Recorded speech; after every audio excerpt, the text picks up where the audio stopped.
সুন্নত নয় শুধু দাওয়াতের মেহমান, সুন্নত নয় শুধু খাওয়া শেষে মধু পান, আরো কিছু সুন্নত আছে তুমি জানো কি?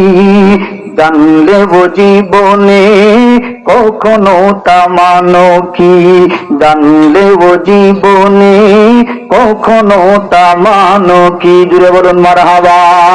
সুন্নাত নয় শুধু লওয়ার খদু খাওয়া, আর সুন্নাত হলো পাথরের আঘাত খাওয়া, ঠিক না?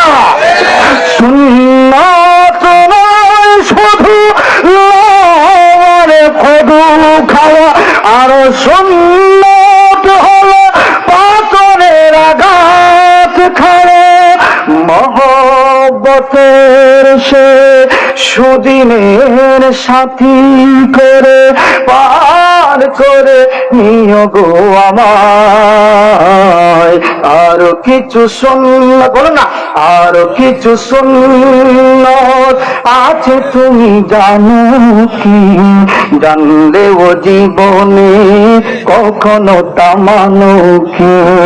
সুন্নাত নয় শুধু দাওয়াতের মেহমান, সুন্নাত নয় শুধু খাওয়া শেষে মধু পান, আর কিছু সুন্নাত আছে তুমি জানো কি?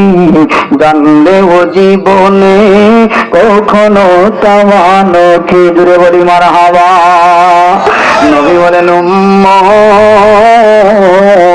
ও আমার উম্মত, যদি গো তোমার দেখেন বেতনে আমি নবীর সুন্নত দাঁড়ি তুমি যুবকের গালের মধ্যে থাকে, আর যুবক ভাই তোমার গালের মধ্যে যদি দাঁড়িয়ে দাঁড়াতে পারো, আমার কত ভাইয়েরা 30 বছর 40 বছর বয়স দাঁড়িয়ে রাখে না, আসে না নাই? আপনারা বেকার হইবেন আমার কথায়, আমি রসুলের হাদিস থেকে বলতেছি, আমার বাপের গাড়ি কোনো কথা না।